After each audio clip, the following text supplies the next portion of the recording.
Hello students. तो आज हम शुरू करने वाले हैं हमारा सेक्शन थ्योरी ऑफ इंटरेस्ट, है ना। तो थ्योरी ऑफ इंटरेस्ट जो हम स्टार्ट करने वाले हैं, अगली 2-3 क्लासेस इसी प्रिंसिपल पर बेस्ड होगी। इसी तरीके से हम पढ़ेंगे। Will study different forms of interest rate. मतलब इंटरेस्ट आपका एक तरीके का ही होता है, उनको अलग अलग फॉर्म में हम एक्सप्रेस कर सकते हैं। एंड यहीं से हमारा जो टाइम वैल्यू ऑफ मनी का कॉन्सेप्ट है वो भी साथ साथ डेवलप होने वाला है।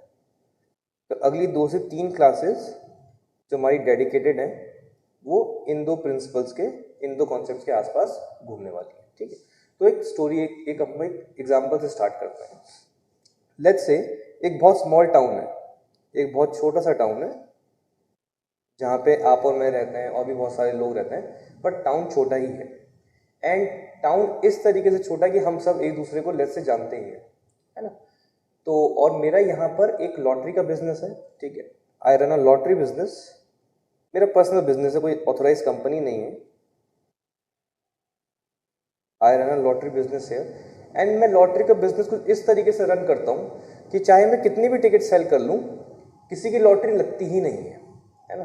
तो शायद मैं कुछ इस तरीके से कौन कर रहा हूँ कि लेट्स से जो मैं टिकट्स प्रिंट कर रहा हूँ उनमें नंबर है 1, 2, 3 अप टू लेट्स से 100। ये मेरे टिकट्स पे प्रिंटेड नंबर्स हैं जो डिफरेंट डिफरेंट टिकट्स मार्केट में मैं सेल करता हूँ। एंड जो मैं विनर अनाउंस करता हूँ, जो मैं ड्रॉ निकालता हूँ लॉटरी का, उनमें ये नंबर मैं कभी अनाउंस करता ही नहीं हूँ। तो numbers can be something like 105, 210, है ना, 318, इस तरीके से, है ना। आसपास के छोटे छोटे एरियाज मैंने कवर कर रखे हैं। इस तरीके से मैं इसको मार्केट को मैं रन कर रहा हूँ। तो आज तक कभी किसी की लॉटरी लगी नहीं, और मैंने बोला कभी किसी की लॉटरी लगी या नहीं लगी, वो टिकट बिका ही नहीं था, कुछ भी करके आज तक मैं बिजनेस इतना रन करते चले जा रहा हूँ।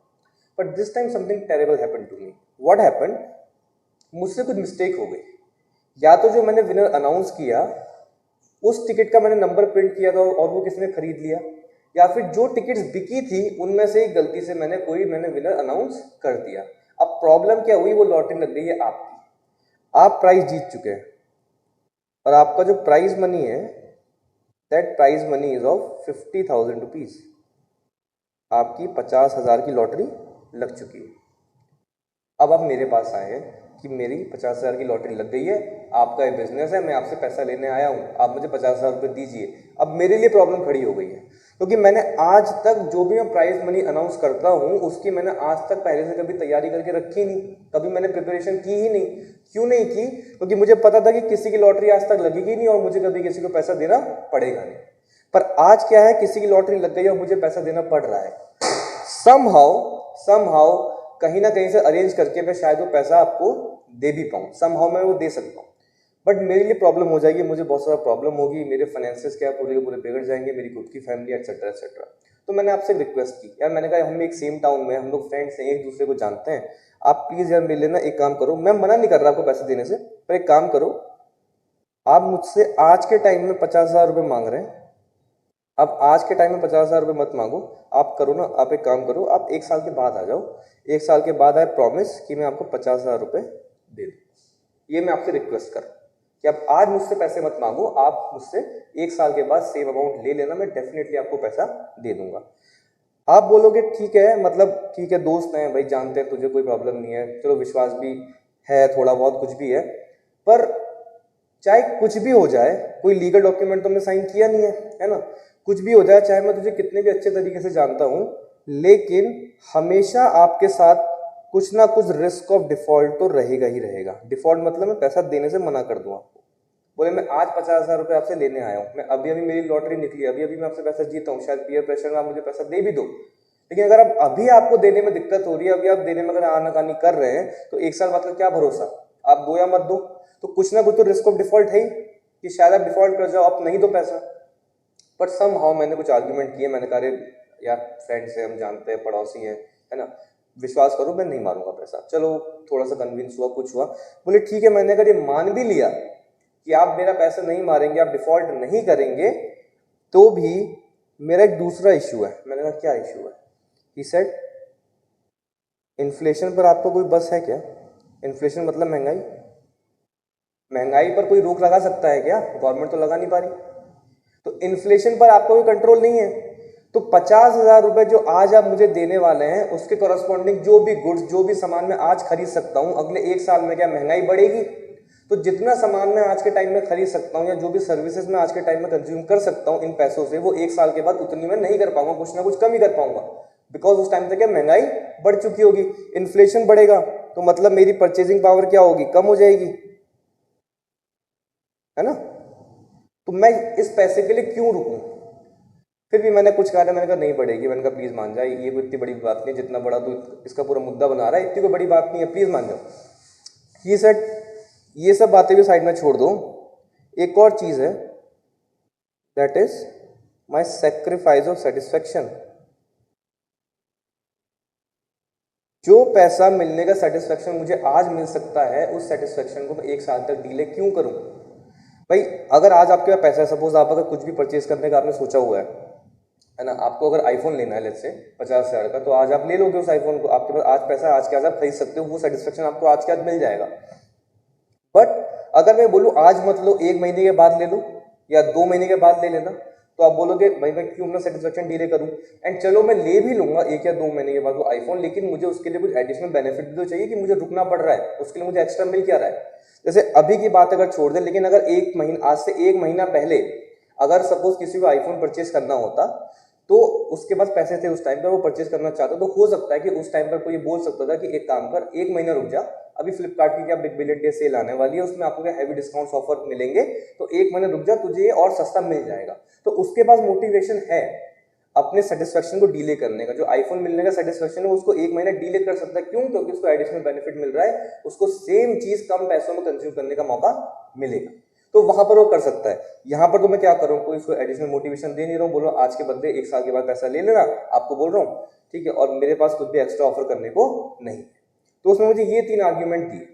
अब मैंने कहा यार देख, जो तू ये बातें कर रहा है ना, ठीक हो भी सकती है, नहीं भी हो सकती है, मुझे इतना आइडिया तो नहीं है, ये सब ना बहुत ही साइकोलॉजिकल और हाइपोथेटिकल बातें लग रही है, मुझे पर्सनली लग रही है, हो सकता है तू सही हो, कुछ और तेरे पास कुछ कॉन्क्रीट प्रूफ है, कुछ और तेरे पास कुछ मैथमेटिकल प्रूफ है, या कुछ और चीज है जिसमें मुझे समझ में आए तो बता। देन आपने कहा हाँ बिल्कुल है। यू सेड कि आप जो आज 50,000 रुपये अगर मुझे देते हैं, तो मैं इसे इजीली बैंक में डिपॉजिट करवा सकता हूँ, ठीक है। सपोज लेट्स से बैंक अगर मुझे 6% दे रहा है, ठीक है, सपोज मैंने एफडी करवा दी, एंड मान लेते हैं कि अभी जो एफडी का रेट है वो 6% है, तो 1 साल के बाद मेरा पैसा बढ़ के 53,000 हो जाएगा, है ना, मेरा पैसा बढ़ के 53,000 हो जाएगा। पर आप तो मुझे क्या बोल रहे हो कि 1 साल के बाद मुझसे 50,000 ले लेना। तो मैं जो इस टाइम पर अगर आप मुझे पैसा देते हो और जो मैं एक्स्ट्रा पैसा इस पे अर्न कर सकता हूं, तो वो अपॉर्चुनिटी मैं क्यों छोड़ूं आपके लिए? तो मैंने कहा यार ठीक है, अब मुझे शायद कुछ बात समझ में आ रही है, अब हम शायद थोड़े कॉमन ग्राउंड की तरफ बढ़ रहे हैं। मैंने कहा आप एक काम करो ना, ठीक है, बैंक कितना देगा? वो 53,000 देगा ना, तो मैं क्या एक काम करता हूँ, मैंने कहा ठीक है, तो आप मुझसे भी ले लो 53,000, ले लेना मुझसे 1 साल के बाद, कोई प्रॉब्लम नहीं है। आपने कहा नहीं, मैं अभी भी इस ऑफर को नहीं मान रहा हूँ। मैंने कहा अब क्या इश्यू है? आप मुझे जो आर्ग्यूमेंट दे रहे हो कि बैंक 53,000 देगा, मैं देने को तैयार हूं, अब क्या इशू आ रहा है आपको? देन यू सेड एक बात बताओ, अगर मैं क्रेडिबिलिटी की बात करूं, किस पे मुझे ज्यादा ट्रस्ट है कि जो 1 साल के बाद मुझे पैसा देगा, वो आप हो कि बैंक है? मैंने कहा ठीक है, मतलब दे तो मैं भी दूंगा, पर ठीक है, हाँ बैंक पे विश्वास तुझे ज्यादा होगा। Then of course he said कि आपने कहा कि अगर बैंक का रिस्क आपके रिस्क से कम है, या मैं ऐसा बोल सकता हूं कि अगर आपके केस में क्रेडिबिलिटी इश्यूज मुझे हैं और आपके केस में पैसा रखना मेरे लिए रिस्की ज्यादा है, देन ऑफ कोर्स जो आपका रिवॉर्ड होना चाहिए वो बैंक के रिवॉर्ड से ज्यादा होना चाहिए। अगर मुझे दोनों जगह सेम ही रिवॉर्ड मिल रहा है और एक में रिस्क कम है, तो ऑब्वियसली क्या मैं लेस रिस्क वाला पाथ चूज करूंगा। मैंने कहा अच्छा ठीक है, अब मुझे आपकी बात समझ में आ रही है। मैंने कहा एक काम करते हैं, फिर 53,000 रुपीज छोड़ो, आप एक काम करना, आप मुझसे 1 साल के बाद 55,000 ले लेना। बैंक आपको कितना दे रहा है? 6%, है ना, मैं आपको 10% दे रहा हूँ। 10% ऑफ 50,000 मीन्स 5,000, तो मैं 5,000 एक्स्ट्रा देने को आपको तैयार हूँ। अब तो शायद पैसा रख दे मेरे पास, अब आप मान गए, अब आपने कहा ठीक है ना, अब आप मान गए, आपने कहा ठीक है, कायदे से ये पैसा अभी मेरा था, बट मैं आपके पास रखने को तैयार हूं, बिकॉज आप मुझे कुछ एक एडिशनल बेनिफिट आप दे रहे हो फॉर यूजिंग माई मनी। तो सिंपल टर्म्स में मैंने क्या किया, क्योंकि अभी ये पैसा, ये एक्चुअली इस टाइम पर ये जो 50,000 हैं, वो किसको बिलोंग करते हैं? वो आपको बिलोंग करते हैं। पर वो पैसा मैं आपको नहीं दे रहा हूँ, वो पैसा मैं अपने पास रख रहा हूँ। तो आपका पैसा जो मैं अपने पास रख रहा हूँ कुछ टाइम के लिए मैं उसको यूज करूंगा या अपने पास रखा रहूंगा, जो भी करना है मैं वो करूंगा।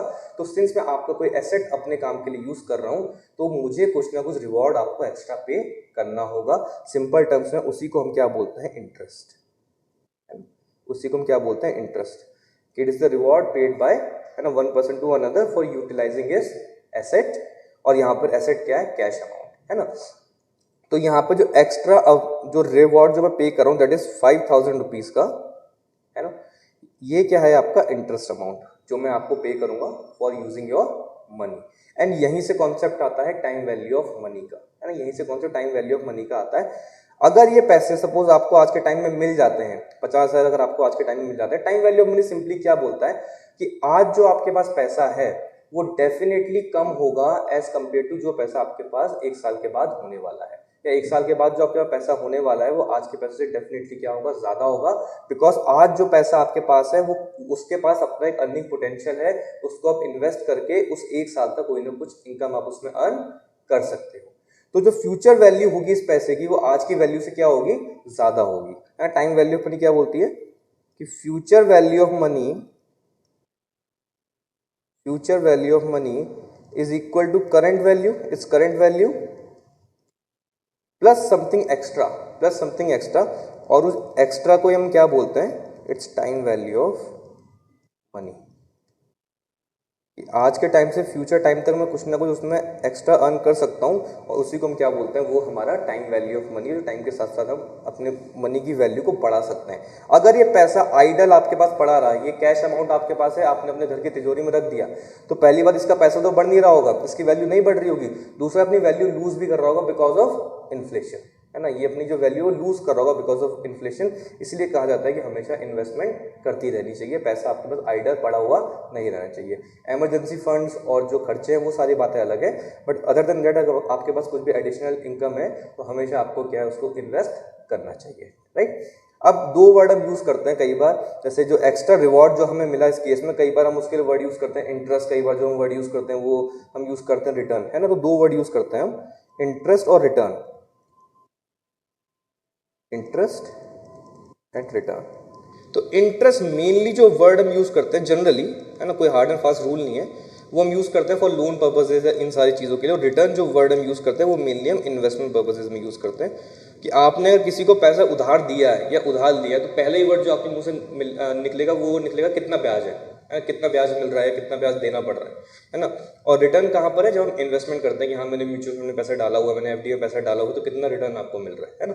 तो यहाँ पर लेकिन इस पेपर में हम ये दोनों वर्ड्स के इंटरचेंजेबली यूज करते रहेंगे, कभी मैं इंटरेस्ट बोल दूंगा, कभी मैं रिटर्न बोल दूंगा, कभी क्वेश्चन कुछ बोल देगा आपको, तो उसमें कुछ भी डिफरेंस हमें कंसिडर नहीं करना है। क्लियर है ये चीज। तो this is the basic concept of time value of money, जो यहाँ से हमारा जो बेस है वो बिल्ड होना स्टार्ट हुआ है। अब हम स्टडी करना स्टार्ट करते हैं अबाउट इंटरेस्ट, है ना। What are the different types of interest,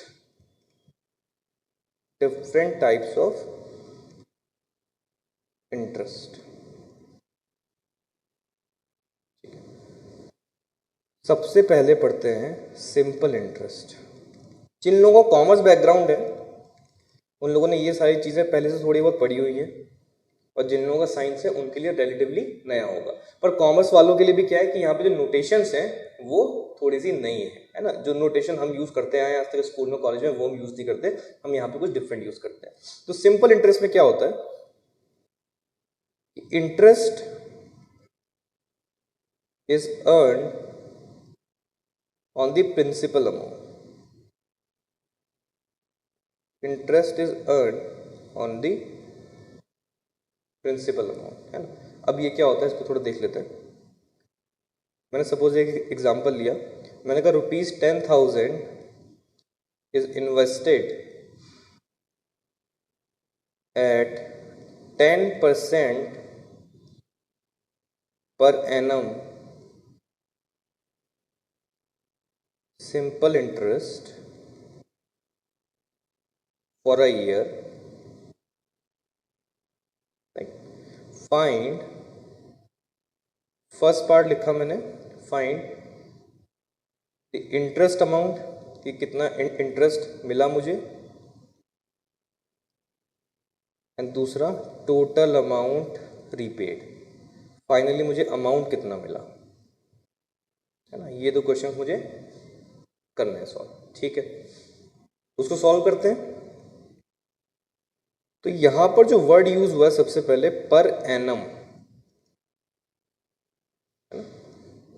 तो एनम का वर्ड, एनम का मतलब यहां पर है वर्ड ईयरली से, है ना। जब हम एनम की बात कर रहे हैं तो मतलब हम बात कर रहे हैं ईयरली के बारे में, है ना। तो यहाँ पे लिखा हो 10% पर एनम, मतलब एक ईयर का, एक साल का इंटरेस्ट रेट आपको कितना दिया हुआ है, 10% दिया हुआ है।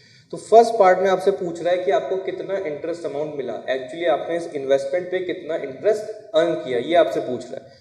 तो मैंने सपोज इसको अगर आई बोला, तो मैंने क्वेश्चन में देखा, क्वेश्चन में लिखा हुआ है कि 10,000 क्या है इन्वेस्ट किए गए हैं और उसमें मुझे इंटरेस्ट कितना मिलेगा, 10% मिलेगा।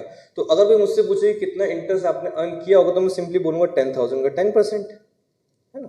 10,000 का 10% विच इज 1,000 रुपीज। तो इतना इंटरेस्ट मुझे मिला होगा। सेकेंड पार्ट मुझे बोल रहा है कि टोटल अमाउंट रीपेड, एक्चुअली कितना अमाउंट आया आपके पास फिर फाइनली। सपोज मैं उसको अगर कैपिटल ए बोल देता हूं, तो मैं बोलूंगा 10,000 तो मैंने क्या किया था, इन्वेस्ट किया था, 1,000 रुपये मुझे इस पर इंटरेस्ट मिला, तो टोटल जो मेरे पास आया होगा वो क्या आया होगा, 11,000 आया होगा। सपोज इसी क्वेश्चन को अगर हम एक्सटेंड करते हैं फॉर 2 ईयर्स, है ना। सपोज अगर ये 2 साल तक के लिए आपका इन्वेस्ट हुआ था, तो हम बोलेंगे ठीक है, फर्स्ट पार्ट में कितना इंटरेस्ट अमाउंट टोटल मिला, तो बोलेंगे फर्स्ट ईयर में 10,000 पे 10% मिला होगा, है ना। 10% को मैं लिख सकता हूँ 0.10, तो 1,000 रुपये मुझे फर्स्ट ईयर में मिला होगा। सेकेंड ईयर पे मुझे कितना इंटरेस्ट मिलेगा, 10% ही मिलेगा, क्योंकि हर साल का कितना 10% है। अब 10% किस पे मिलेगा, 10,000 पे कि बढ़े हुए अमाउंट 11,000 पे। सिंस ये सिंपल इंटरेस्ट है और हमने डेफिनेशन में लिखा था कि interest is earn on the principal amount only, है ना। तो चाहे आपका इन्वेस्टमेंट बढ़ती रहे, लेकिन आपका जो इनिशियल जो अमाउंट आपने इन्वेस्ट किया होगा, इंटरेस्ट सिर्फ और सिर्फ उसी पर अप्लाई होता है। तो सेकेंड ईयर पर भी मुझे 10% मिलेगा, पर किस पे मिलेगा, 10,000 पर ही मिलेगा। तो सेकेंड ईयर पे भी मुझे 10,000 पे 10% मिलने वाला है, दैट इज अगेन 1,000। तो टोटल जो मेरे को इंटरेस्ट मिला होगा 2 साल में, वो क्या मिला होगा, 1,000 प्लस 1,000 विच इज 2,000, है ना। तो मैं जो टोटल इंटरेस्ट मैंने कमाया है वो है आपका 2,000 रुपये। इसको मैं ऐसे भी लिख सकता हूँ, इस 2,000 को 10,000 इंटू 0.10 इंटू 2, है ना। इसको सॉल्व करोगे तो 2,000 ही आएगा। ये क्यों लिख रहा हूँ, ये बस एक एक्सप्रेशन में निकालने का ट्राई कर रहा हूँ यहाँ से। सेकेंड पार्ट में मुझे बोल रहा है कि टोटल अमाउंट रीपेड, टोटल कितना अमाउंट मिला होगा अगर मैंने 2 साल तक इन्वेस्ट किया है। तो मैं बोलूँगा टोटल जो मुझे अमाउंट मिलेगा वो होगा 10,000 मैंने इन्वेस्ट किया था, प्लस 2,000 मैंने इंटरेस्ट कमाया है, ठीक है ना। तो दैट इज 10,000 प्लस 2,000 को मैं ऐसे लिख सकता हूँ 10,000 इंटू 0.10 इंटू 2। इसमें से मैंने 10,000 कॉमन लिया, तो ये आ गया 1 प्लस 0.10 इंटू 2, है ना। तो टोटल मैंने इतना पैसा कमाया, मतलब सो सॉल्व करोगे 12,000 आपके पास आने वाला है। तो यहाँ पर हमने 1 साल 2 साल के टर्म से बात की। अब सपोज अगर मुझे जनरलाइज कुछ बात करनी है, अगर मैं जनरलाइज कोई स्टेटमेंट लिखना चाहता हूँ, तो मैं लिख सकता हूँ, मैंने कहा suppose this thing what I am creating, this thing is called timeline, है ना। ये हम टाइमलाइन क्रिएट कर रहे हैं। तो ये है आपका टाइम जीरो। टाइम जीरो का मतलब हम करंट टाइम की बात कर रहे हैं, या हम अभी की बात कर रहे हैं, current time, this is now, है ना। ये अभी की बात हो रही है। तो मैंने बोला टाइम जीरो पे मतलब अभी मैं अगर सी अमाउंट इन्वेस्ट करता हूँ और आई रेट से मैं अगर इंटरेस्ट करता हूँ, है ना, मुझे जो पर एनम का जो रेट मिल रहा है वो आई मिल रहा है ना, सिंपल इंटरेस्ट। तो आफ्टर n ईयर्स इसकी यहां पर वैल्यू क्या होगी, इसकी फ्यूचर वैल्यू क्या होगी, what will be its future value, और इस पूरे n ईयर्स में मैंने कितना इंटरेस्ट कमाया होगा।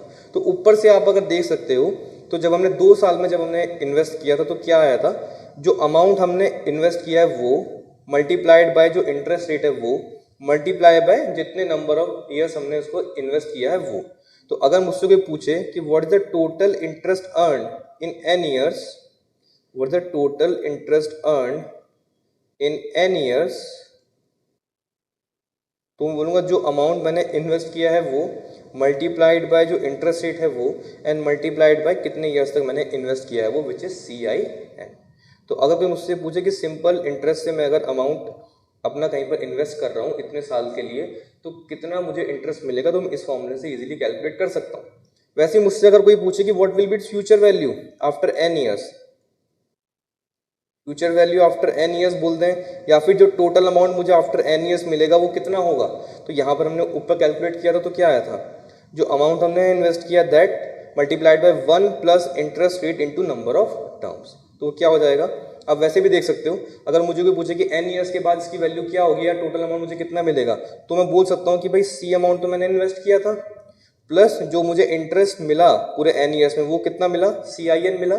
इसमें से मैं अगर c अगर कॉमन ले लूँ तो 1 प्लस IN या 1 प्लस NI, तो this will be the future value of my investment after n years, और इसी वैल्यू को हम बोलते हैं एक्यूमुलेटेड वैल्यू। एक्यूमुलेट करना मतलब चीज़ों को बढ़ाते रहना। तो यहाँ पर क्या पैसा बढ़ रहा है आपका, क्योंकि आपने कहीं पर इंटरेस्ट के रेट पर आपने इस पैसे को इन्वेस्ट किया है। तो the accumulated value of rupees C invested at time 0 at the rate of I per annum simple interest after n years will be C into 1 plus n, right? Clear?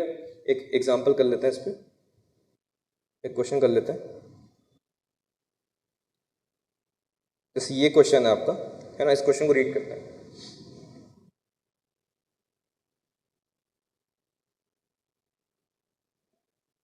तो क्या बोल रहा है आपको, an investor deposits 5,000 pounds into a saving account that pays 10% simple interest at the end of each year.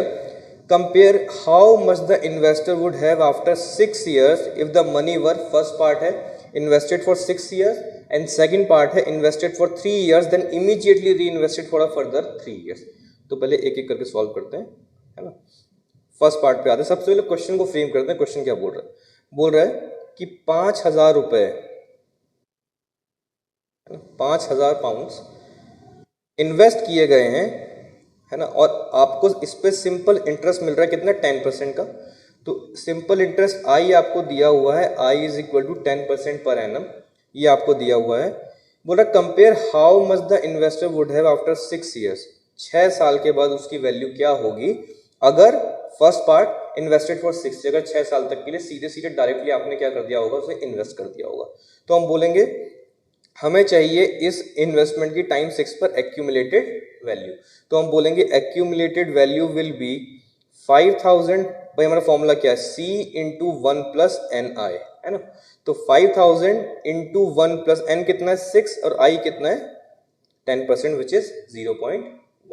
so this will be the value of 5,000 rupees after 6 years अगर हमने उसको 10% per annum के सिंपल इंटरेस्ट पर invest किया होगा। तो second part में क्या बोल रहा है, सेकंड पार्ट में बोल रहा है अगर पहले उसको 3 साल तक इन्वेस्ट किया जाए और उसके बाद इमीडिएटली 3 साल तक और इन्वेस्ट किया जाए, तो टोटल तो 6 साल तक ही इन्वेस्ट हुआ है, बट पहले 3 साल तक अलग आपका इन्वेस्ट हुआ होगा, फिर उसके बाद 3 साल तक इमीडिएटली हमने उसको फर्दर और इन्वेस्ट कर दिया, तब उसकी वैल्यू क्या होगी आफ्टर 6 ईयर्स।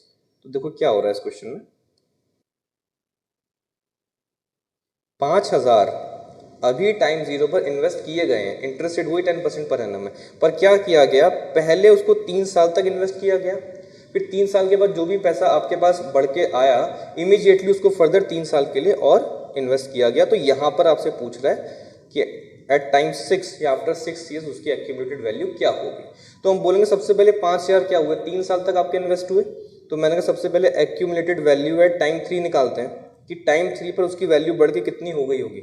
तो हम बोलेंगे 5,000 पहले आपके 3 साल तक इन्वेस्ट हुए 10% के हिसाब से, ये आपके टाइम 3 पर उसकी वैल्यू आ गई आपके पैसों की। फिर इमीडिएटली आपका जो पैसा ये बढ़ के इतना हो चुका है, फिर इमीडिएटली इसी पैसे को 3 साल तक और इन्वेस्ट किया गया आपका 10% सिंपल इंटरेस्ट पे।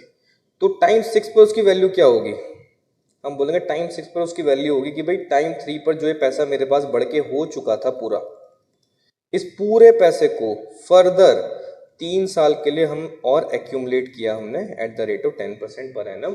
तो this total will be the value of my investment after 6 years. ठीक है, फर्स्ट पार्ट में क्या था, एक ही बार में पूरा 6 साल के लिए हमने इन्वेस्ट कर दिया, और सेकंड वाले पार्ट में क्या है, पहले 3 साल के लिए किया, उसके बाद इमीडिएटली 3 साल के लिए और कर दिया।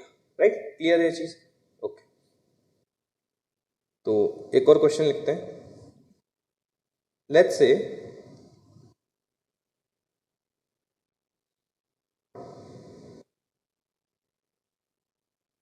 मैंने टाइम 0 पर C अमाउंट इन्वेस्ट किया है आफ्टर 3 ईयर्स उसकी वैल्यू बढ़ के बन गई है 3000, ठीक है, एंड आफ्टर 6 ईयर्स उसकी वैल्यू बढ़ के बन जाएगी 5000। और मैंने आई पर एनम सिंपल इंटरेस्ट, इस पर मैंने मेरा पैसा इन्वेस्ट किया हुआ है। तो मुझे ना सी पता है ना ही मुझे आई पता है, तो मुझे बोल रहा है फाइंड सी एंड आई। आपको सी कैलकुलेट करना है और आपको आई कैलकुलेट करना है। तो आपके पास दो अननोन है, एक आपको सी नहीं पता और एक आपको आई नहीं पता।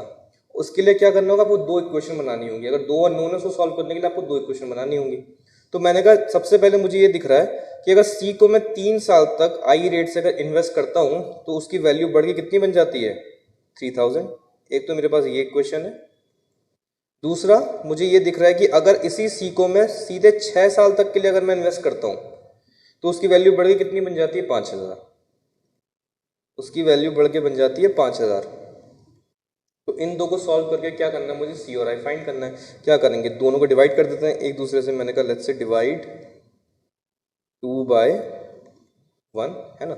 तो ये हो जाएगा c into 1 plus 6i divided by c into 1 plus 3i is equal to 5000 divided by 3000। यहाँ से c कैंसिल हुआ।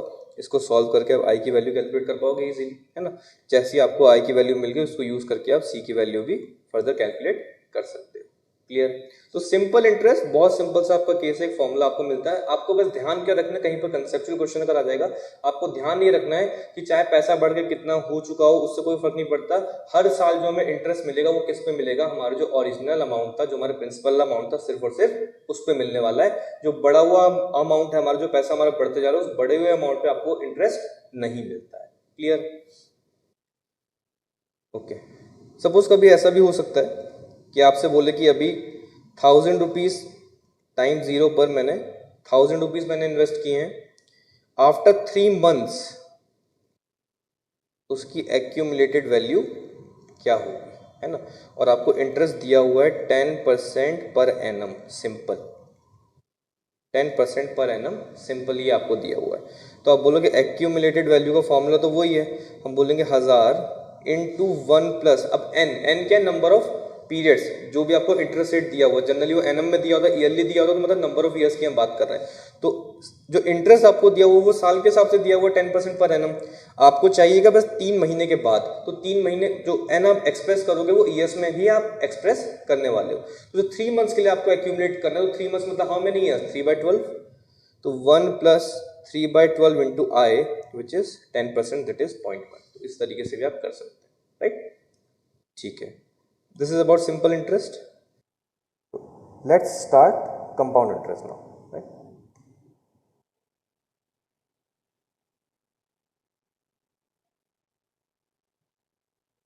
Next is compound interest.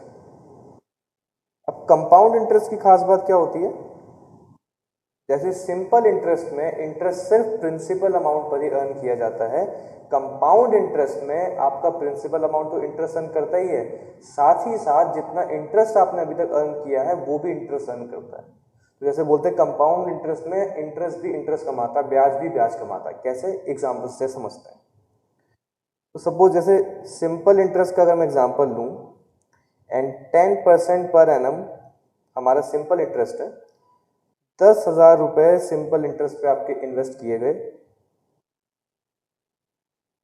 यहाँ पे हम लिखते हैं इंटरेस्ट अमाउंट, यहाँ पे हम लिखते हैं टोटल अमाउंट, जो हमारा इंटरेस्ट मिला करके अमाउंट बढ़ता जा रहा है।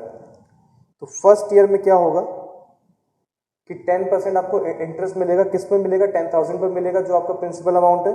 तो 10,000 का 10% आपका हो गया 1000।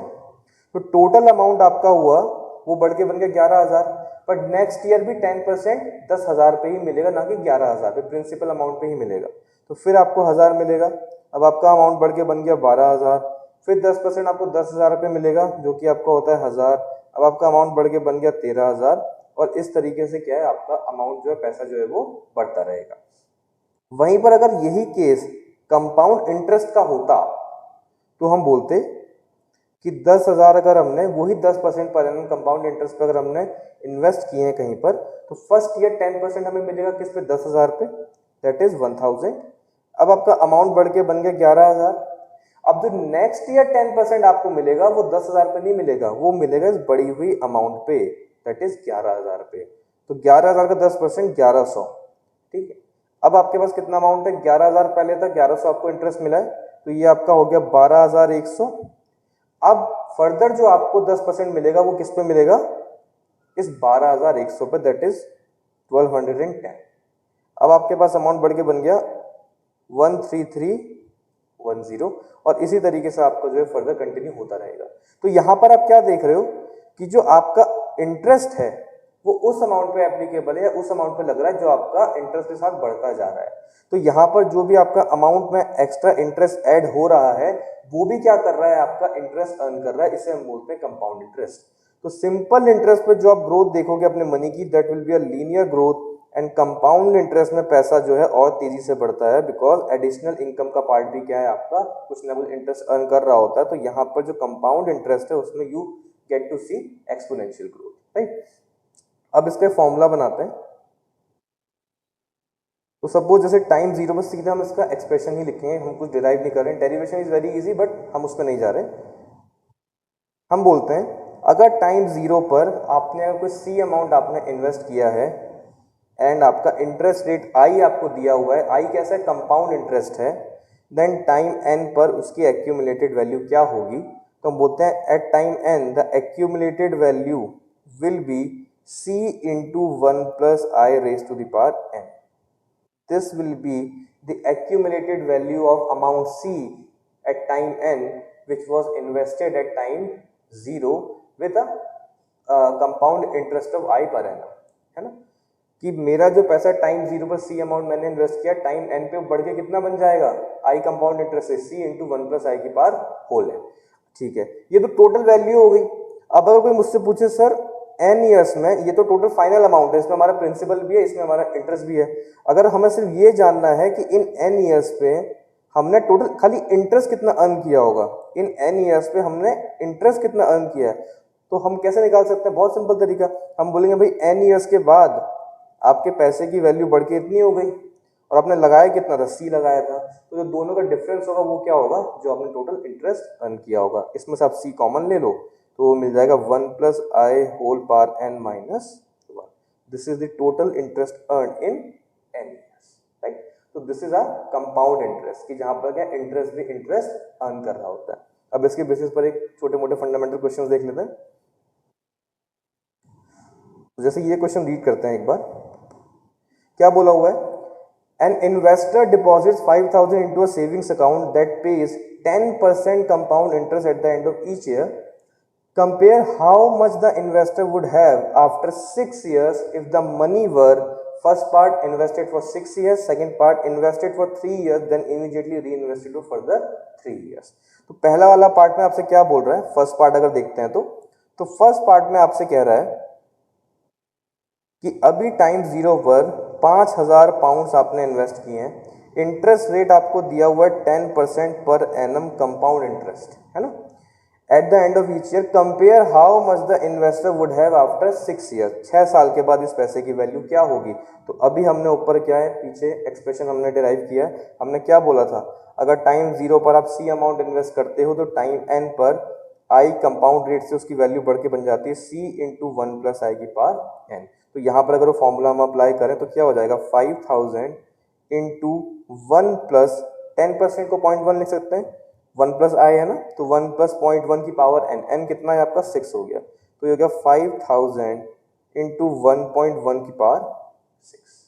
This is our answer for the first part, as simple as that.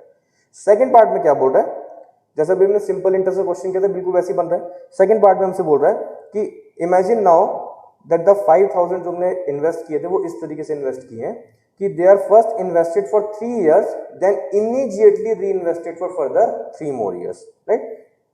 बोल रहा सर अब आपने किया तो 6 साल के लिए है फाइनली, बट आपने इस तरीके से किया कि पहले 5,000 आपने 3 साल तक इन्वेस्ट किए, फिर इमीडिएटली आपने 3 साल तक और मतलब टोटल 6 years तक आपने इन्वेस्ट किया। यहाँ पर आप बताओ कि आफ्टर 6 years इनकी वैल्यू क्या होगी। तो हम बोलेंगे ठीक है, मैंने कहा सबसे पहले जो 5,000 हैं वो 3 साल तक आपके इन्वेस्ट हुए होंगे eight the rate I 10% per annum compound interest, है ना।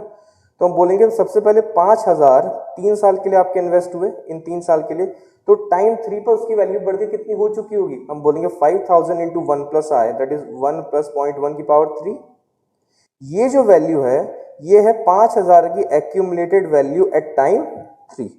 ये टाइम 6 पर नहीं है, ये टाइम 3 पर है। ये टाइम 3 पर इसकी वैल्यू बढ़ के इतनी हो गई, बट हमें तो कहां पर चाहिए, हमें 6 पर चाहिए। क्वेश्चन ने क्या बताया हुआ है कि टाइम 3 तक पहले इन्वेस्ट किया, फिर इमीडिएटली इसी टाइम पर उस पैसे को और 3 साल के लिए इन्वेस्ट कर लिया। तो टाइम 3 पर जो ये पैसा आपके पास था, इसी अमाउंट को फर्दर 3 साल तक के लिए और इन्वेस्ट किया गया। तो अब क्या करना है, इसको 3 साल के लिए एक्यूमुलेट करेंगे, तो वो होगा 1 प्लस 0.1 की पावर 3। अब जो टोटल वैल्यू आपके पास आ गई, ये कहां पर आ गई, एक्यूमुलेटेड वैल्यू एट टाइम 6। सबसे पहले हमने क्या किया, हम उसको टाइम 3 तक ले आए, फिर जो टाइम 3 पर पैसा था उसको फर्दर 3 साल के लिए हमने और हमने एक्यूमुलेट किया, तो कहां पहुंच गया, टाइम 6 तक पहुंच गए।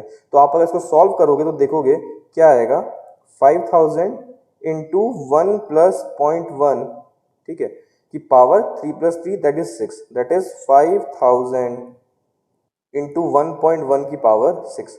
तो यहां पर आप एक इंटरेस्टिंग ऑब्जर्वेशन कर सकते हो कि जैसे ऊपर वाले फर्स्ट वाले पार्ट में उसने कहा था कि अगर हम 6 साल तक एक ही बार में इन्वेस्ट कर दें तो वैल्यू क्या आएगी, तो वही 5,000 इंटू 1.1 की पावर 6। और यहां पर हमने क्या किया, हमने पहले 3 साल तक इन्वेस्ट किया, फिर फर्दर 3 साल तक इमीडिएटली हमने और इन्वेस्ट कर दिया, तो उसमें भी वैल्यू कितनी आई, 5,000 into 1.16।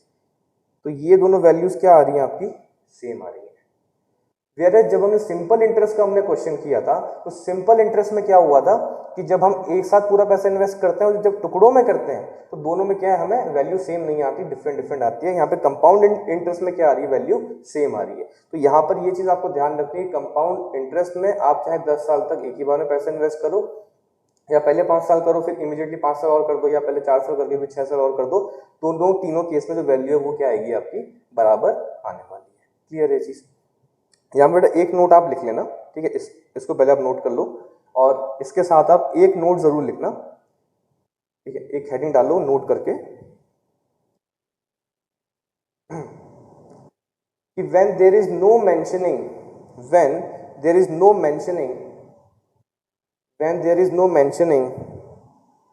about the nature of interest rate, when there is no mentioning about the nature of interest rate, then it basically implies that we are talking about compound interest. तो बेटा अभी तो क्या हो रहा है, क्योंकि अभी हम सिंपल पढ़ रहे हैं, कंपाउंड पढ़ रहे थे, तो क्वेश्चन में स्पेसिफिकली मेंशन किए हुए हैं कि ये सिंपल इंटरेस्ट पर है, ये कंपाउंड इंटरेस्ट पर है। थोड़ी देर बाद आप देखोगे सिंपल कंपाउंड कुछ मेंशन नहीं करेगा, सीधे बोलेगा 10% पर एनम, 12% पर एनम, 8% पर एनम। तो कुछ भी नहीं लिखा हुआ, मतलब बाय डिफॉल्ट क्या है, हम कंपाउंड इंटरेस्ट की बात कर रहे हैं। अगर कहीं पर सिंपल इंटरेस्ट का रोल होगा तो स्पेसिफिकली मेंशन करेगा कि सिंपल इंटरेस्ट, ठीक है, कुछ नहीं लिखा है मतलब कंपाउंड की बात कर रहे हैं। क्लियर है, चलो ठीक है। नेक्स्ट हमें हेडिंग डालते हैं accumulation factor. Next is accumulation factor. अब एक्यूमुलेशन फैक्टर्स क्या होता है, सबसे पहले इनका थोड़ा यूज समझ लेते हैं कि कहां पर ये हमें हमारे लिए जो काम है वो आसान करता है। डेफिनेशन तो क्या इनकी अलग ही है। सपोज अगर टाइम 0 पर मैंने 1 रुपी इन्वेस्ट किए और मैंने कहा टाइम 5 पर उनकी एक्यूमुलेटेड वैल्यू क्या होगी, तो आप बोलोगे वो होगी 1 रुपी 1 प्लस आई। सपोज अगर आई रेट से आपके इन्वेस्ट हो रहे हैं, है ना, कुछ नहीं बोल रहा हूँ, मतलब कंपाउंड बोल रहा हूँ, तो 1 इंटू 1 प्लस आई की पावर 5। अभी फॉर्मूला पड़ता है सी इंटू 1 प्लस आई की पावर होल है, that is nothing but 1 plus i की पावर होल 5, है ना, होल पावर 5। मैंने कहा सपोज अगर आपने किसी टाइम 2 पर 1 रुपी इन्वेस्ट किया है, तो टाइम 7 पर उसकी वैल्यू क्या होगी, तो आप बोलोगे हम टाइम 2 पर हम इन्वेस्ट कर रहे हैं और टाइम 7 पर चाहिए, मतलब 5 साल के लिए चाहिए, तो 1 रुपी क्या 5 साल के लिए एक्यूमुलेट होगा, तो वो उसकी वैल्यू भी क्या होगी 1 प्लस आई की पावर होल 5, है ना। सपोज अगर मैं कुछ जनरलाइज टर्म की बात कर रहा हूँ, t से t प्लस 5, यहाँ पर मैंने 1 रुपी इन्वेस्ट किया, मतलब टाइम t प्लस 5, इसकी वैल्यू क्या होगी, आप बोलोगे 5 साल तक एक्यूमुलेट कर देंगे, तो 1 इंटू 1 प्लस आई की पावर 5, है ना, ये आपका वैल्यू आ गया। अब अगर सिर्फ मुझे इन एक्सप्रेशन से देखना है तो मेरे पास कुछ ना कुछ कंफ्यूजन है। वो कंफ्यूजन क्या है कि मुझे पता नहीं है कि हम किस टाइम पीरियड की बात कर रहे हैं। ये जो एक्यूमुलेटेड वैल्यू बता रहा है 1 रुपये की, ये मुझे नहीं पता कि टाइम 0 से 5 के बीच की है, टाइम 2 से 7 के बीच की है, या टाइम t से t+5 के बीच की है। तो मैंने क्या कर सकते हैं यहाँ पर डिस्टिंग्विश करने के लिए हम कुछ एक ऐसी नोटेशन बना सकते हैं जिससे हमें पता चल जाए कि किस टाइम से किस टाइम के बीच का एक्यूमुलेशन बता रहा है।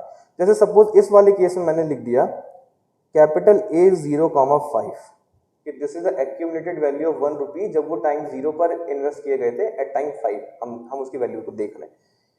इसको मैं लिख सकता हूं A 2,7 कि this is the accumulated value of 1 rupee at time 7 जो कब इन्वेस्ट हुए थे टाइम 2 पर। इसको मैं लिख सकता हूं A t,t+5 कि this is the accumulated value of 1 rupee at time t+5 which was invested at time t, right. तो इन्हीं को हम क्या बोलते हैं, एक्यूमुलेशन फैक्टर। जो फॉर्मल डेफिनेशन है एक बार पहले वो समझ लेते हैं कि मैंने कहा A t1 t2 है ना, A t1 t2 दो कोई टाइम है आपके पास where t1 is less than t2। A t1 t2 is the accumulated value of ₹1 at time t2 which was invested at time t1। क्या बोल रहे हैं कि टाइम t1 पे हमने जो 1 रुपये इन्वेस्ट किया था, टाइम t2 पे जो उसकी एक्यूमुलेटेड वैल्यू होगी उसको हम क्या बोलेंगे, A t1 t2, A t1, t2। अच्छा, अगर A की अगर हम बात छोड़ दें, A t1 t2 या इन सब की बात छोड़ दें, तो वैसे अगर मैं आपसे पूछूं कि टाइम t1 पर अगर हमने 1 रुपये इन्वेस्ट किया तो टाइम t2 पर उसकी वैल्यू क्या होगी, है ना, आई रेट से, कंपाउंड रेट से अगर हमने किया है, तो आप बोलोगे सर 1 रुपी जो है इन्वेस्ट हुआ है आई रेट से कितने टाइम पीरियड के लिए, इस टाइम पीरियड के लिए, और ये टाइम पीरियड कितना है t2 माइनस t1। तो सर 1 रुपी को हम क्या करेंगे, टाइम t2 माइनस t1 के लिए हम एक्यूमुलेट कर देंगे, तो वो वैल्यू कितनी आएगी, 1 प्लस आई की पावर क्या होता था आपका, n होता था। यहाँ पर n क्या पीरियड कितना है, t2 माइनस t1, है ना। तो हमारे फॉर्मूले के हिसाब से accumulated value should be this, और हम उसको क्या बोल रहे हैं, A t1 t2। तो मतलब क्या दोनों चीजें एक ही होंगी। तो हमने कहा A t1 t2 is nothing but 1 plus i whole power t2 minus t1, है ना।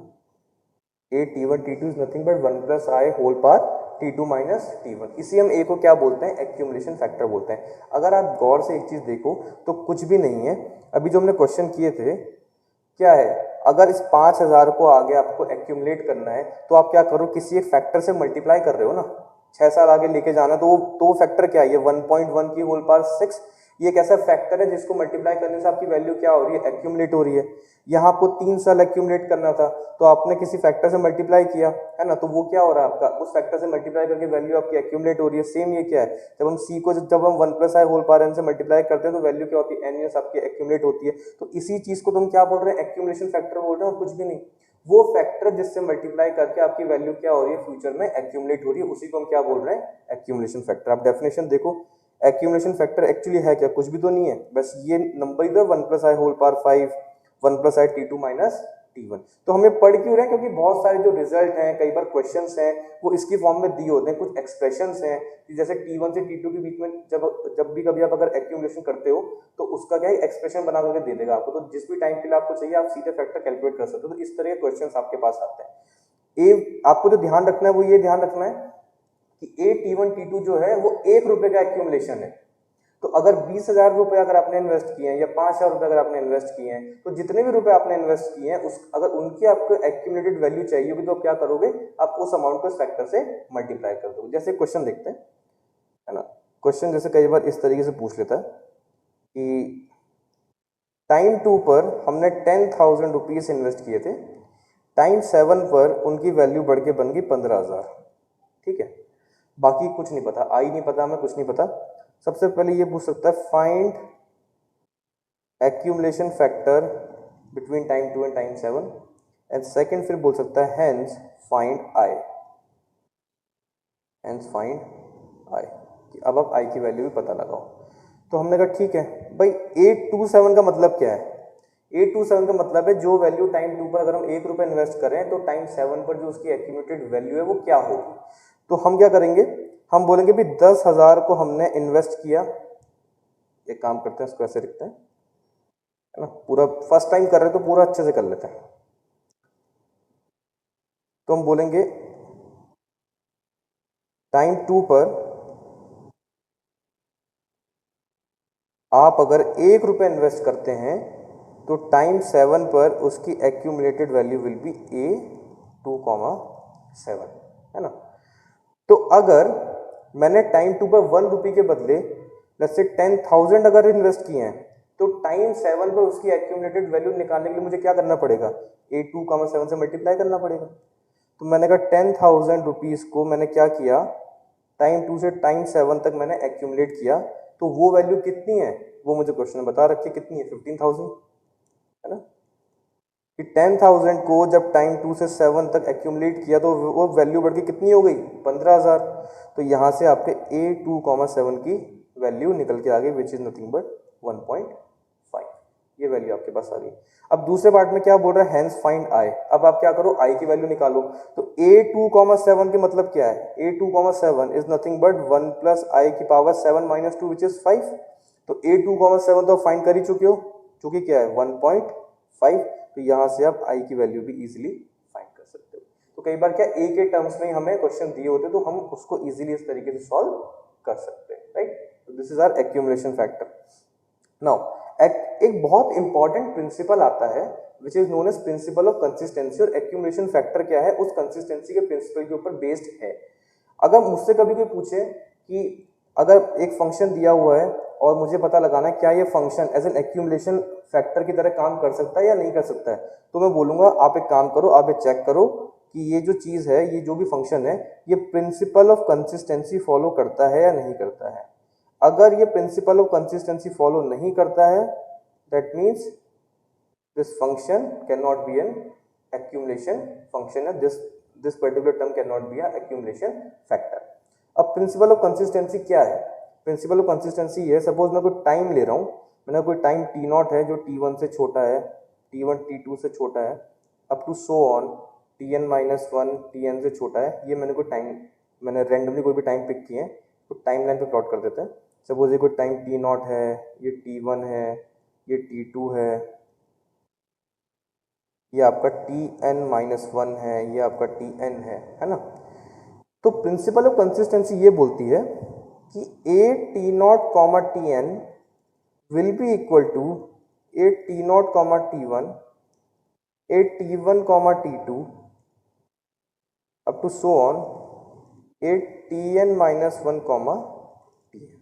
This is known as principle of consistency. Words में अगर समझना चाहें तो क्या बोलते हैं कि चाहे आप T0 से Tn डायरेक्ट एक्यूमुलेट करो, चाहे आप T0 से Tn डायरेक्ट एक्यूमुलेट करो, या फिर आप पहले T0 से T1 जाओ, फिर T1 से T2 जाओ, ऐसे करते करते Tn-1 से Tn जाओ, दोनों केस में वैल्यू क्या आएगी आपकी, बराबर आनी चाहिए। Of course we are talking about compound interest, not simple interest, ठीक है ना। और वो हमने अभी ऊपर देखा भी था क्वेश्चन में, जो अभी हमने क्वेश्चन किया था कि जहां पे हमने एक बार में हमने क्या किया था, 6 साल के लिए एक ही बार में इन्वेस्ट कर लिया था, और दूसरे पार्ट में हमने क्या किया था, पहले 3 साल इन्वेस्ट किया था, फिर 3 साल हमने और इन्वेस्ट किया था। तो दोनों केस में जो वैल्यू है वो बराबर आ रही है। उसी क्वेश्चन को आप करके देखना कि 3-3 के बदले आप पहले उसको 2 साल इन्वेस्ट करो, फिर 3 साल इन्वेस्ट करो, फिर 1 साल इन्वेस्ट करो। आप ऐसे अगर 6 ईयर्स कंप्लीट करोगे तब भी वैल्यू क्या आएगी आपकी, सेम आएगी। This is known as principle of consistency. इसका मतलब क्या है कि इसको मैं ऐसे भी लिख सकता हूं कि टाइम 0 पर अगर मैंने 100 रुपीज इन्वेस्ट किए हैं, है ना, तो उसकी एक्यूमुलेटेड वैल्यू है टाइम 10 विल बी 100 A0,10 ना। इस फैक्टर से मल्टीप्लाई कर देंगे तो वैल्यू क्या 0 से 10 पे पहुंच जाएगी। और इसको मैं फर्दर ऐसे अपने मर्जी से ब्रेक करके भी लिख सकता हूं कि 0 से 10 सीधे जाने के बदले पहले 0 से 2 चले जाते हैं, फिर 2 से 5 चले जाते हैं, फिर एक काम करते हैं 5 से 8 तक एक्यूमुलेट कर लेते हैं, और फिर जो है 8 से 10 तक पहुंच जाते हैं। हाँ, बात वो है कि जहां से शुरू किया है और जहां तक खत्म करना है, जैसे 0 से 10 की बात कर रहे हैं, तो वो दोनों चीजें यहां पर भी होनी चाहिए कि 0 से शुरू हुआ है और खत्म कहां पर हुआ है, 10 पर खत्म हुआ है। तो अगर कोई एक्यूमुलेशन फैक्टर ये प्रिंसिपल फॉलो नहीं करता तो एक्यूमुलेशन फैक्टर नहीं हो सकता, और अगर करता है तो ही वो एक्यूमुलेशन फैक्टर है। बस हमें जो चीज ध्यान रखनी है वो ये है कि एक्यूमुलेशन फैक्टर को हम इस तरीके से ब्रेक कर सकते हैं, और दूसरा टुकड़ों में हम इस तरीके से चाहे तो एक्यूमुलेशन कर सकते हैं, of course when we are talking about compound interest. Clear है चीज, है ना? This is just about accumulation factor. Okay, तो अभी तक जैसे मैंने कल आपको एक ओरिएंटेशन में बताया था कि आपको दो क्वेश्चंस एज एन एक्चुअली हमेशा हॉन्ट करते हैं, जिसके फर्स्ट क्वेश्चन के बारे में तो हम अभी तक बात कर चुके हैं। पहला क्वेश्चन क्या था कि I have this much amount of money with me, how much will it be after certain number of years. तो वो तो अभी हम स्टडी कर चुके हैं कि फ्यूचर वैल्यू निकालनी हो या हमें एक्यूमुलेटेड वैल्यू निकालनी हो, तो वो सारी चीजें हमें आती हैं अभी तक। बट जो सेकंड क्वेश्चन था जिसे हम बोलते हैं कि हमें फ्यूचर की वैल्यू पता है, उसके कॉरस्पॉन्डिंग हमें क्या करना है, आज प्रेजेंट वैल्यू फाइंड करनी है, उसका कैसे करेंगे, है ना? कि भाई मेरे पास फ्यूचर में इतना अमाउंट है या मेरी ऐसी लाइबिलिटी है, उसके कॉरस्पॉन्डिंग आज मेरे पास कितना पैसा होना चाहिए, आज मुझे कितना पैसा इन्वेस्ट करना चाहिए जिसमें मेरे पास फ्यूचर में उतना एग्जैक्ट लाइबिलिटी को मीट करने के लायक पैसा हो जाए। ठीक है, तो प्रेजेंट वैल्यू उसे हम बोलते हैं प्रेजेंट वैल्यू निकालना। तो मैं यहाँ पे नोटेशन थोड़े से चेंज कर रहा हूँ, आपको कंफ्यूज होने की नीड नहीं है। मैंने कहा टाइम 0 पर सपोज आपने अगर x अमाउंट इन्वेस्ट किया है i के कंपाउंड रेट ऑफ इंटरेस्ट से, टाइम n पर उसकी जो वैल्यू है वो बढ़ के बन गई c। अभी तक क्या हम c को स्टार्टिंग में लेके चल रहे थे, बट फर्क नहीं पड़ता ना, चाहे यहाँ पर अब xc लो, mn लो, ab लो, yz लो, उस चीज से हमें कोई फर्क नहीं पड़ता। सी का यहाँ पे सिंपल होता है कोई कैश फ्लो हो रहा है। देखो वो मैथमेटिक्स है, उसके पास दिमाग नहीं है कैश फ्लो का मतलब इनफ्लो है कि आउटफ्लो है, दिमाग आपके पास है। आप चाहे सी कहीं पर लिख दो, चाहे कैश फ्लो कहीं पर लिख दो, उससे मतलब नहीं है, वो सिर्फ मैथ्स है, वो भी प्रिंसिपल फॉलो करेगी। ठीक है ना? तो क्या कैश फ्लो इनफ्लो है आउटफ्लो, उससे भी हमें कोई मतलब नहीं, बस कुछ कैश फ्लो हो रहा है। ठीक है, तो हमने कहा कि x अमाउंट टाइम 0 पर हमने इन्वेस्ट किया eight the rate of i, after n year उसकी वैल्यू बढ़ के बन गई c। तो इसका मतलब क्या है कि x को जब i रेट से n ईयर्स तक एक्यूमुलेट किया होगा तो उसकी वैल्यू बढ़ के बन गई c। तो ये तो क्या हो गई, एक्यूमुलेटेड वैल्यू। तो यहां पर अब एक चीज देख रहे हैं कि जब हम आज के टाइम से, मतलब जब हम प्रेजेंट से फ्यूचर की ओर बढ़ रहे हैं, जब हम प्रेजेंट से फ्यूचर की ओर जा रहे होते हैं या जब हमें फ्यूचर वैल्यू निकालनी होती है, तो हम क्या कर रहे हैं, ये क्या है आपका एक्यूमुलेशन फैक्टर ही तो है। तो हम क्या कर रहे हैं, एक्यूमुलेशन फैक्टर से मल्टीप्लाई कर रहे हैं। अगर सिचुएशन उल्टी होती कि हमें फ्यूचर से प्रेजेंट में आना होता, ठीक है, तो हमें क्या करना होता, हमें एक्यूमुलेशन फैक्टर से डिवाइड करना होता। अगर फ्यूचर में जाने के लिए मल्टीप्लाई करें तो वापस आने के लिए क्या करना पड़ेगा, डिवाइड करना पड़ेगा। तो कहने का मतलब ये, सपोज अगर क्वेश्चन ऐसा होता कि मुझे पता है आफ्टर n ईयर्स किसी चीज की वैल्यू c है और आज के टाइम में उसकी वैल्यू x है, मुझे x फाइंड करना है, तो मैं क्या बोलता, मैं बोलता x जो मुझे आज की वैल्यू निकालनी है वो मैं कैसे फाइंड करूंगा कि जो फ्यूचर की वैल्यू है आफ्टर n ईयर्स उसको मैं एक्यूमुलेशन फैक्टर से डिवाइड कर दूंगा, तो मुझे आज की वैल्यू x मिल जाएगी। इसको मैं ऐसे भी लिख सकता हूँ c इंटू 1 प्लस आई की पावर माइनस n। तो कहने का मतलब क्या है कि ये c इंटू 1 प्लस आई की पावर माइनस n, इसको हम लिख सकते हैं is the present value of amount c payable at time n।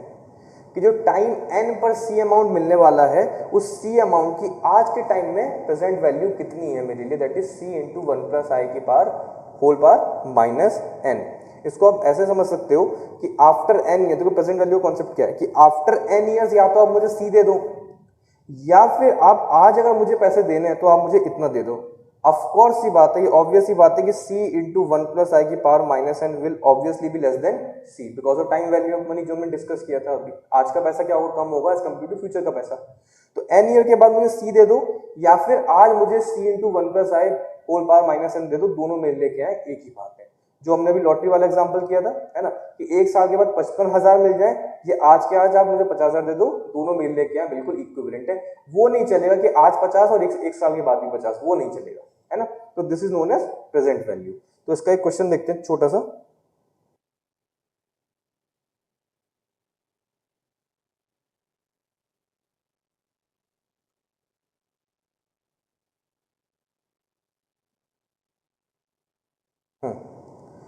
जैसे ये क्वेश्चन लिखा हुआ है, बोल रहा है investor must make a payment of 5,000 in 5 years time. The investor wishes to make provision for this payment by investing a sum now in a deposit account that pays 10% per annum compound interest.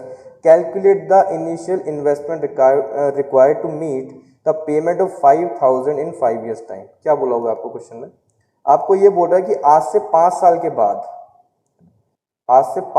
बाद एक investor को 5,000 pound की payment करनी है। आज से 5 साल के बाद एक इन्वेस्टर को 5,000 पाउंड की पेमेंट करनी है, ठीक है।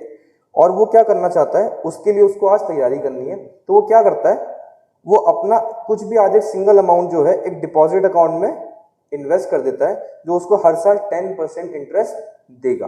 तो पूछ रहे हैं कि आज के टाइम में उसे कितना पैसा इन्वेस्ट करना चाहिए कि 5 साल के बाद उसके पास 5,000 रुपए हो जाए। तो यहाँ से हमें पता चल गया कि हमें जो इंटरेस्ट रेट मिलने वाला है हमारे अकाउंट में वो कितना है, 10% पर है ना। मतलब मैं अपने इन्वेस्टमेंट में 10% अर्न कर सकता हूँ। तो मुझे आज के टाइम में कितना पैसा मुझे इन्वेस्ट करना चाहिए, कितना पैसा मुझे डिपॉजिट करना चाहिए कि 5 साल के बाद क्या है मेरे पास 5,000 रुपए हो जाए।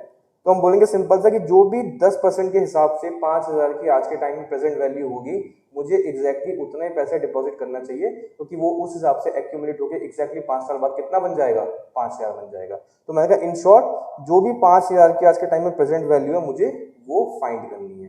तो मैं बोलूँगा 5,000 की प्रेजेंट वैल्यू फाइंड करनी है, मतलब उसका हमें पीवी निकालना है। तो मैं बोलूँगा 5,000 की अगर प्रेजेंट वैल्यू फाइंड करनी है तो हम क्या करेंगे, उसको एक्यूमुलेशन फैक्टर से डिवाइड कर देंगे। तो वो होगा 1 प्लस आई कितना दिया हुआ 0.1 इसकी पावर 5। इसको हम लिख सकते हैं क्या, 5,000 इंटू 1.1 की power -5। This is the present value of 5,000 rupee which is to be paid at time 5 या आफ्टर 5 ईयर्स। तो उस अमाउंट की जो आज के टाइम में प्रेजेंट वैल्यू है वो ये है। तो आज अगर आप इतना अमाउंट अगर इन्वेस्ट कर देते हो बैंक में, तो हर साल 10% से ये जो अमाउंट है ये एक्यूमुलेट होके आफ्टर 5 ईयर्स एग्जैक्टली कितना बन जाएगा, 5,000 बन जाएगा। और जो भी आपकी लाइबिलिटी आप उसको इजीली क्या कर पाओगे, फुलफिल कर पाओगे। क्लियर है चीज, है ना। प्रेजेंट वैल्यू निकालना इज रियली इजी, कोई बड़ी बात नहीं है, ठीक है। तो नेक्स्ट है हमारा discount rate. Next is discount rate, ठीक है। डिस्काउंट क्या होता है, discount is nothing but interest deducted in advance. This is nothing but interest paid in advance. ये एक तरीके से इंटरेस्ट का ही फॉर्म होता है आपका। This is nothing to do with the discounts which are offered in the market, उसके बारे में हम बात नहीं कर रहे। तो सपोज मुझे आज के टाइम में इतने पैसों की नीड है, दैट इज 10,000 रुपीज, ठीक है। मैं मेरे फ्रेंड के पास गया, मैंने कहा यार मुझे इतने पैसों की नीड है, मुझे कुछ पैसा उधार चाहिए होगा। ही सेड ठीक है मैं आपको पैसा दे दूंगा, पर आपको जो इंटरेस्ट लगेगा वो लगेगा 11% पर एनम। 11% पर एनम, मैंने कहा इसका मतलब क्या, वो मुझे जरा समझाओ। उसने कहा आपको कितने टाइम के लिए पैसा चाहिए, मैंने कहा सिर्फ 1 साल के लिए। बोला ठीक है। बोला आज आपको मैं 10,000 रुपये दूंगा, ठीक है। जो इंटरेस्ट आपका लगेगा वो लगेगा 1 साल का 11%। तो 10,000 का 11% आपका इंटरेस्ट हो गया 1,100 रुपये। तो 1 साल के बाद आप मुझे 11,100 रुपये वापस करेंगे। मेरा कैपिटल, मेरा जो प्रिंसिपल अमाउंट है वो प्लस इंटरेस्ट अमाउंट। मैंने कहा अच्छा, तो टोटल मुझे इंटरेस्ट पे करना पड़ेगा, वो कितना पे करना पड़ेगा, 1,100 रुपये। मैंने कहा ठीक है बताता हूँ। मैंने कहा 11% तो मुझे बहुत ज़्यादा लग रहा है। उसने कहा ये रेट है, मैं ये ऑफर कर सकता हूँ, आप देख लो आपको लेना है या नहीं लेना है। मेरे पास एक और फ्रेंड था, मैं उसके पास गया, मैंने उससे कहा यार मुझे 10,000 रुपये की नीड चाहिए। मैं अपने उस वाले फ्रेंड के पास गया था, वो मुझे 11% इंटरेस्ट दे रहा है, क्या आप मुझे कुछ हेल्प कर सकते हैं। इस साइड में दूंगा आपको, मैं आपको 10% पे दे दूंगा, लेकिन मैं 10% इंटरेस्ट पे नहीं, मैं 10% डिस्काउंट पे दूंगा आपको। मैंने कहा डिस्काउंट, मैंने कहा ये क्या होता है, ये तो मैंने नहीं सुना, थोड़ा समझाओ मुझे क्या है ये 10% का मतलब। ही सेड ठीक है एक काम करते हैं। बोला आपको लोन कितने का चाहिए, मैंने कहा 10,000 का चाहिए। बोले ठीक है, तो आप मुझे 1 साल के बाद, उसने कहा 10,000 करना वापस। मैं आपसे कितना चार्ज कर रहा हूँ, मैंने कहा 10%। बोले ठीक है, तो मैं क्या करूँगा, 10,000 का 10% कितना हुआ, मैंने कहा 1,000। तो बोले जो 1,000 रुपये है ना, ये मैं आपसे साल के स्टार्टिंग में काट ले रहा हूँ, मतलब मैं आपको लोन ही दूंगा 9,000 का, मैं आपको लोन ही दूंगा 9,000 का, और 1 साल के बाद आप क्या मुझे 10,000 रुपये वापस कर देना। तो मैंने कहा अच्छा। मैंने कहा चलो मेरे को 10 का काम है, 1,000 रुपये में कहीं ना कहीं से कर लूंगा बंदोबस्त, कहने के लिए ढूंढ लूंगा, शायद पैसा मिल जाएगा मुझे, ठीक है ना। 9,000 रुपये के बदले मुझे जो वापस करना पड़ेगा वो कितना है, 10,000 करना पड़ेगा। तो मैंने कहा यहाँ पे जो इंटरेस्ट अमाउंट पे कर रहा हूँ वो कर रहा हूँ बस 1,000 रुपये, और यहाँ पे जो मैं पे कर रहा हूँ वो पे कर रहा हूँ 1,100 रुपये। तो ऑब्वियसली मैंने कहा फिर तो ये वाला लेना बेनिफिशियल है ना, ये वाला जो अग्रीमेंट है, ये वाला जो अरेंजमेंट है, ये क्या मेरे लिए बेनिफिशियल है। लेकिन फिर मेरे दिमाग में एक बात आई, मैं कहा यार यहाँ पे जो 1100 रुपये में इंटरेस्ट पे कर रहा हूँ वो किस पे पे कर रहा हूँ, 10,000 के लोन पे। और यहाँ पे जो 1,000 रुपये में इंटरेस्ट पे कर रहा हूँ वो किस पे पे कर रहा हूँ, 9,000 के लोन पे।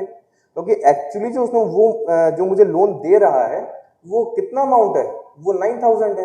तो मैं 9,000 के लोन पे कितना इंटरेस्ट दे रहा हूँ, टोटल 1,000 रुपये दे रहा हूँ। तो मैंने कहा अगर मैं यहाँ पर अपना इंटरेस्ट निकालना चाहूँ कि मैं एक्चुअली कितना इंटरेस्ट परसेंट पड़ रहा है मुझे, तो कैसे निकाल सकता है। मैंने कहा 1,000 रुपये का इंटरेस्ट मुझे पे करना पड़ रहा है ऑन अ लोन ऑफ 9,000। तो इसको सॉल्व करोगे तो ये वैल्यू होगी 11.11%। एक्चुअली आप इस वाले से ज़्यादा इंटरेस्ट जो है वो यहाँ पर पे कर रहे हो, पर सिंस यहाँ पे जो आपको डी जो है वो 10% दिखाई दे रहा है, इसलिए ये चीज़ दिखाई नहीं दी आपको, है ना। दोनों में डिफरेंस क्या है कि यहाँ पर इंटरेस्ट जो है वो आपका स्टार्टिंग में अमाउंट जो है वो आपका स्टार्टिंग में कट गया, ठीक है, आपको लोन ही कम मिला, आपको लोन ही कम सेंक्शन हो रहा है। तो आप जितना भी अमाउंट आप पे कर रहे हो एज इंटरेस्ट अमाउंट, वो क्या कर रहे हो, आप कम सैंक्शन अमाउंट के लोन अमाउंट पर आप पे कर रहे हो। और कैलकुलेशन के बाद वो एक्चुअली कितना आ रहा है निकल के, आपको 11.11% निकल के आ रहा है। तो यहाँ पर आपको पता चला कि डिस्काउंट अगर 10% है तो उसका मतलब क्या है, इंटरेस्ट कितना आप पे करोगे उस पर, 11.11%। तो this is the concept of discount rate. अब just like interest, discount rate भी दो तरह के हम पढ़ते हैं, एक है आपका सिंपल डिस्काउंट और एक है हमारा कंपाउंड डिस्काउंट, ठीक है। तो सबसे पहले सिंपल डिस्काउंट के बारे में डिस्कस कर लेते हैं। सिंपल डिस्काउंट, है ना, अभी जो हमने ऊपर एग्जांपल किया that was a case of simply, मतलब सिंपल डिस्काउंट आप समझ सकते हैं। तो मैंने कहा सपोज अगर डी रेट का आपका इंटरेस्ट, आपका सिंपल डिस्काउंट रेट आपका चल रहा है और टाइम 1 पर अगर 1 रुपये आपको पे करना है, तो टाइम 0 पर जो उसकी वैल्यू होगी, एक्चुअली जो पैसा आपको मिलेगा वो कितना होगा, 1 माइनस डी, है ना। जैसे भी ऊपर वाले एग्जांपल की अगर हम बात करते हैं तो वहाँ पर 10,000 जब हम 1 साल बाद पे कर रहे थे, तो आज के टाइम में उसके बदले कितना मिल रहा था, 9,000। मतलब 9,000 क्या आती है उस 10,000 की आज के टाइम में प्रेजेंट वैल्यू। इस 9,000 को मैं ऐसे लिख सकता हूँ ना, 10,000 इंटू 1 माइनस 1 इंटू 0.1, एक ही बात है ना। तो यहाँ पर क्या, जब हम 1 रुपये इन्वेस्ट कर रहे हैं, या फिर इसको 10,000 1 माइनस 0.1, है ना, दैट इज जो अमाउंट हमें साल के एंड पर मिलने वाला है वो 1 माइनस जो भी डिस्काउंट रेट है वो, दैट इज डी। तो यहाँ पर जो अमाउंट मिलने वाला वो कितना, 1 रुपी, तो सी की वैल्यू क्या बन गई 1, और तो यहाँ पे स्टार्टिंग में उसकी वो वैल्यू क्या आ गई 1 माइनस डी। ये तो हो गई 1 साल की बात। सपोज अगर ये कहानी 2 साल की होती कि 2 साल के बाद आपको 1 रुपी मिलने वाला है ना, डी के रेट से, तो 2 बार डी कटेगा आपका, एक बार डी यहाँ कटेगा, एक बार डी इस ईयर के लिए कटेगा, है ना। तो स्टार्टिंग में आपको 2 बार डी कटेगा, तो उसकी वैल्यू कितनी बन जाएगी आपकी 1 माइनस 2D। ऐसे ही मैं अगर एन ईयर की बात करूं और 1 रुपी मिलना है, तो यहाँ पर उसकी वो वैल्यू क्या हो जाएगी 1 माइनस एन डी। अब अगर हम जनरल टर्म्स में बात करें कि सपोज आफ्टर एन ईयर्स किसी को सी अमाउंट पे करना है ना डी रेट से, तो आज के टाइम में उसकी वैल्यू क्या होगी, तो that will be C into 1 minus n d, it will be C into 1 minus n d. तो हम लिख सकते हैं कि C into 1 minus n d is the present value of amount C payable at time n at a simple discount of D per annum, है ना, at a simple discount of D per annum। कि अगर D rate का simple discount लग रहा है and after N years अगर मुझे सी अमाउंट पे करना है, तो आज के टाइम में उसकी प्रेजेंट वैल्यू क्या होगी, C into 1 minus n d. For example suppose अगर ऐसा हो गया कि आफ्टर 3 मंथ्स मुझे 1,00,000 रुपए किसी को देने हैं और डिस्काउंट चल रहा है आपका 10% पर एनम सिंपल, और मुझसे कोई पूछे आज के टाइम में प्रेजेंट वैल्यू क्या है उसकी, तो हम बोलेंगे present value will be 1,00,000 1 minus n, n क्या ईयर्स में, है ना, 3/12 into d that is 0.1, as simple as that, right. इसके बारे में कुछ इंपॉर्टेंट पॉइंट्स।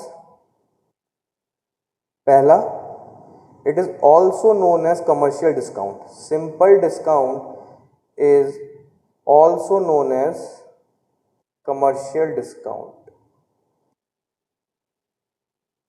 है ना. It is also known as commercial discount because this is generally use in commercial market और for short term commercial purposes, right. तो अगर कभी एग्जाम्पल में अगर कभी क्वेश्चन में ये लैंग्वेज लिखा हुआ है कि दिस अमाउंट वाज इन्वेस्टेड और this amount was given as a loan, है ना, एट कमर्शियल डिस्काउंट, तो आपको समझ जाना है कि हम किसकी बात कर रहे हैं, सिंपल डिस्काउंट की बात कर रहे हैं. Second, this simple discount is generally applied for less than 1 year. This amount is generally this set of interest or discount is generally applied for loans या for investments which are less than 1 year. कई बार क्या होता है कि 1 साल से ज़्यादा के लिए जब हम इसे अप्लाई करते हैं तो कई बार रिजल्ट जो है बहुत ज़्यादा अजीब तरीके से आपको देखने को मिलते हैं. तो जनरली जो है ये शॉर्ट टर्म लोन्स के लिए लिया जाता है. एंड शॉर्ट टर्म से मेरा मतलब क्या है, जब हम 1 साल से कम की बात कर रहे हैं, ठीक है. मेनली ट्रेजरी बिल्स, जैसे एग्जांपल जैसे गवर्नमेंट जो ट्रेजरी बिल्स हैं, इन सब में मेनली आपका सिंपल डिस्काउंट यूज करती है, राइट. ये हो गया आपका सिंपल डिस्काउंट. वैसे ही आपका with the similar logic we also have compound discount, है ना. We also have similarly compound discount. इसका हम सीधे एक्सप्रेशन लिख रहे हैं कि आफ्टर टाइम n अगर c अमाउंट हमें मिलने वाला है या हम पे करने वाले हैं, है ना, it can be any cash flow at the rate of d compound discount, तो आज के टाइम में उसकी जो प्रेजेंट वैल्यू है that is given by c into 1 minus d whole power n. c into 1 minus d whole power n. यहाँ पर आप एक चीज आप नोटिस ये कर सकते हो कि जब हम i के बारे में बात कर रहे थे, है ना, जब हम i के बारे में बात कर रहे थे, तो जब 1 प्लस आई की पावर पॉजिटिव होती है तो आपकी वैल्यू एक्यूमुलेट होती है. जब 1 प्लस आई की पावर नेगेटिव होती है मतलब आप प्रेजेंट वैल्यू फाइंड कर रहे हो. यहां पर क्या केस उल्टा है, जब 1 माइनस डी की पावर पॉजिटिव है तब क्या आ रही है, प्रेजेंट वैल्यू. और अगर पावर पॉजिटिव है, प्रेजेंट वैल्यू आ रही है, तो पावर नेगेटिव में क्या आएगी, आपकी एक्यूमुलेटेड वैल्यू. इसको एक काम करते हैं, टेबल की फॉर्म में लिख लें. मैंने कहा सपोज अगर मैं कंपाउंड इंटरेस्ट की बात कर रहा हूं, है ना, और मुझे अगर एक्यूमुलेटेड वैल्यू चाहिए और प्रेजेंट वैल्यू चाहिए, तो आपको पता है एक्यूमुलेशन के लिए क्या होता है, 1 प्लस आई की पावर होल n. और प्रेजेंट वैल्यू के लिए आप क्या करते हो भाई, जिस भी फैक्टर से मल्टीप्लाई करके आपकी वैल्यू क्या आ रही है, एक्यूमुलेट हो रही है, तो उसकी प्रेजेंट वैल्यू निकालने के लिए आप क्या करोगे, उस फैक्टर से डिवाइड कर दोगे. तो सिमिलरली जब इससे डिवाइड करेंगे तो क्या होता है, पावर आपकी नेगेटिव बन जाती है. तो 1 प्लस आई की पावर माइनस है ना, कि भाई जब एक्यूमुलेट करना है तो पावर पॉजिटिव और जब प्रेजेंट वैल्यू निकालनी तो पावर नेगेटिव. अच्छा, अब अगर हम कंपाउंड डिस्काउंट के बारे में बात करें तो यहां पर हम ये देख रहे हैं कि जब हम 1 minus d whole power n से मल्टीप्लाई करते हैं तो वैल्यू क्या आती है, आपकी प्रेजेंट वैल्यू आती है. तो प्रेजेंट वैल्यू के लिए 1 माइनस डी की पावर n से अगर ये प्रेजेंट वैल्यू आ रही है तो एक्यूमुलेटेड वैल्यू कैसे आएगी, अगर इससे प्रेजेंट आ रही है तो एक्यूमुलेट करने के लिए इससे डिवाइड कर देंगे. सो 1 ओवर 1 माइनस डी की पावर होल n मतलब नथिंग बट 1 माइनस डी की पावर माइनस है. इस चीज का आपको ध्यान रखना है, इस चीज का आपको ध्यान रखना है कि कंपाउंड डिस्काउंट में पावर पॉजिटिव मतलब प्रेजेंट वैल्यू, पावर नेगेटिव मतलब एक्यूमुलेटेड वैल्यू. ओके, ठीक है, वेरी नाइस. अच्छा, अगर सिंपल डिस्काउंट की बात कर लें तो जब आप सिंपल डिस्काउंट में हमने निकाला था 1 माइनस एन डी, है ना, कि जब हम 1 माइनस एन डी से मल्टीप्लाई करते हैं तो जो वैल्यू आपकी एन ईयर पीछे आ जाती है, मतलब प्रेजेंट वैल्यू आती है. तो जब सिंपल डिस्काउंट में हम 1 माइनस एन डी से मल्टीप्लाई करेंगे तो वैल्यू क्या आपकी एन ईयर्स पीछे आ जाएगी. तो अब अगर हमें एक्यूमुलेट करना है तो क्या होगा, अब अगर हमें एक्यूमुलेट करना है तो क्या होगा, क्या हमें यहाँ पे n का साइन माइनस के बदले प्लस कर देना चाहिए, नहीं, वो तो सिंपल सा फंडा क्या है, जिस फैक्टर से मल्टीप्लाई करके एक्यूमुलेट हो रहा है उससे डिवाइड करके प्रेजेंट आएगा एंड वाइसा वर्सा. तो अगर इस फैक्टर से मल्टीप्लाई करके प्रेजेंट वैल्यू आ रही है तो एक्यूमुलेट कैसे होगी, इस फैक्टर से डिवाइड करके. That is 1 over 1 minus n d, that is 1 minus n d की पावर माइनस. इस चीज का आपको ध्यान रखना है.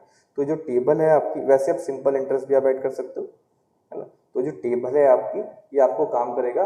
स्टार्टिंग में आपकी जो गलतियां होंगी वो यहाँ पे प्लस और माइनस से हो सकती है ना, कि अगर आपने पहले इंटरेस्ट रेट के क्वेश्चन बहुत किए हैं तो आपको ये होगा कि जब पावर पॉजिटिव है तो एक्यूमुलेट, नेगेटिव है तो प्रेजेंट वैल्यू, है ना. और डिस्काउंटिंग में फिर आप सेम मिस्टेक करोगे, अदरवाइज वाइस वर्सा. तो स्टार्टिंग में थोड़ा सा आपको ये गलतियां होंगी, बट बाकी फिर धीरे धीरे प्रैक्टिस करना सब कुछ ठीक हो जाएगा. हमें ध्यान क्या रखना है, डिस्काउंट और इंटरेस्ट रेट का, कि पावर पॉजिटिव रखनी है कि पावर हमें नेगेटिव रखनी है। अब इनके बेसिस के ऊपर एक क्वेश्चन कर लेते हैं, देन आज की क्लास क्या हमारी खत्म हो जाएगी।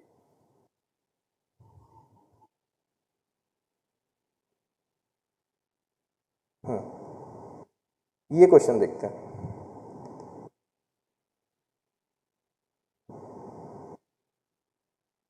ठीक है, हाँ, हमें क्या बोला हुआ है, फर्स्ट क्वेश्चन का ए पार्ट देखते हैं। बोल रहा है 1000 रुपीज़ का आपने इन्वेस्टमेंट किया है, 5 साल के बाद आपको उसका एक्यूमुलेशन निकालना है। तो पहले आपको यूज करना है सिंपल डिस्काउंट, पहले आपको यूज करना है सिंपल डिस्काउंट ऑफ 8% पर एनम। तो अभी हमने देखा कि सिंपल डिस्काउंट में अगर एक्यूमुलेट करना है तो क्या करेंगे, 1 माइनस एन डी की पावर होल पावर -1। तो हम बोलेंगे ठीक है, अभी कर देते हैं। हमने बोला 1000 इस अमाउंट को एक्यूमुलेट करना है 5 साल तक, तो 1 माइनस एन डी, एन आपका 5, डी है आपका 8% की पावर -1। इससे क्या होगा, 5 साल तक वैल्यू आपकी एक्यूमुलेट हो गई।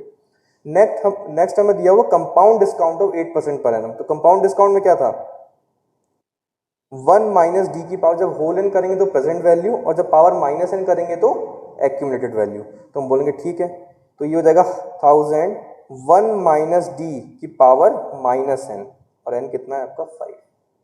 कंपाउंड इंटरेस्ट ऑफ 8% पर एनम, तो वो तो क्या 1 प्लस आई की पावर होल एन, तो हो जाएगा 1000 इंटू 1 प्लस 0.08 की power n which is power 5, as simple as that. Second question, अब क्या बोल रहा है, a payment of 2000 is due in 4 years time, मतलब आज से 4 साल के बाद एक पेमेंट 2000 की होने वाली है। Calculate the present value using, अब आपको क्या करना है, उसकी प्रेजेंट वैल्यू निकालनी है ना। आज से 4 साल के बाद 2000 की पेमेंट होने वाली है, आपको प्रेजेंट वैल्यू फाइंड करनी है using these 3 things. Present value बोल रहा है simple interest of 3% per annum. तो भाई सिंपल इंटरेस्ट में क्या होता है, जब आप 1 प्लस एन आई से मल्टीप्लाई करते हो तो वैल्यू आपकी एक्यूमुलेट होती है। तो अगर आप 1 ओवर 1 प्लस एन आई से मल्टीप्लाई करोगे या 1 प्लस एन आई से डिवाइड कर दोगे तो क्या आएगी, आपकी प्रेजेंट वैल्यू आनी चाहिए। तो हमने कहा ठीक है, कर देते हैं। तो 2000 into 1 over 1 plus n i, that is 1 plus 4 साल, एन आपका 4 है, आई कितना 0.03, राइट, ये आपका ए हो गया। फिर बोला simple discount of 3% per annum. अब हम साथ साथ ही करेंगे, सिंपल डिस्काउंट मतलब 1 माइनस एन डी है ना, प्रेजेंट वैल्यू चाहिए तो पावर आपको -1 या और कुछ करने की जरूरत नहीं है, सिंपली 1 माइनस एन डी। तो हम बोलेंगे 2000 into 1 minus n d, clear. Third क्या बोल रहा है, compound interest of 3% per annum, 4 साल पे एक पेमेंट है 2000 की, उसकी हमें आज के टाइम में प्रेजेंट वैल्यू चाहिए using compound interest of 3% per annum. तो हम बोलेंगे 2000 into what, 1 plus i whole power -n, 1 plus i whole power -n, 1 plus 0.03 power -4, this is a simple case, right. तो ये आपके बेसिक क्वेश्चंस हो गए। तो आज हमने जितनी अभी तक हमने जो क्लास में पढ़ा है उसके बेसिस पर आपका जो स्टडी मटेरियल का जो सेक्शन है आपकी ऐप में है ना, वहां पर आप जा सकते हो। आप ऑलरेडी CM1 के बैच में एडेड हैं, तो वहां पे जो आपका स्टडी मटेरियल का सेक्शन है वहां पर आपको first time value of money, CBP, ये करके आपको एक फाइल मिल जाएगी। इसमें क्या है, सिंपली 5 to 6 क्वेश्चंस आपके पास हैं जो सिर्फ और सिर्फ सोनली आज के टॉपिक पर बेस्ड हैं। जो हमने आज क्लास में पूरा स्टडी किया है उस टॉपिक पर ये सारे के सारे क्वेश्चंस बेस्ड हैं।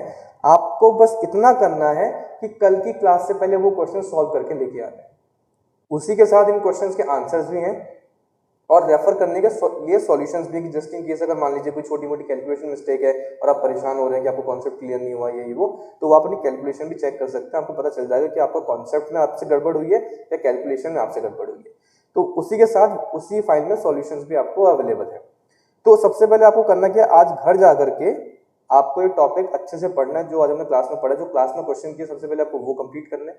उसके बाद आपको CBP खोलनी है और उसमें जो 5 से 6 क्वेश्चन है वो क्वेश्चन आपको सॉल्व करने हैं। अगर सॉल्यूशन देखने के बाद भी कोई आपको डाउट है या कोई क्वेरी है जो समझ में नहीं आ रही है, आपको कोई क्वेश्चन नहीं आया समझ में या सॉल्यूशन भी नहीं आया समझ में, तो कल क्लास स्टार्ट होने से पहले सबसे पहले हम यही डिस्कस करेंगे।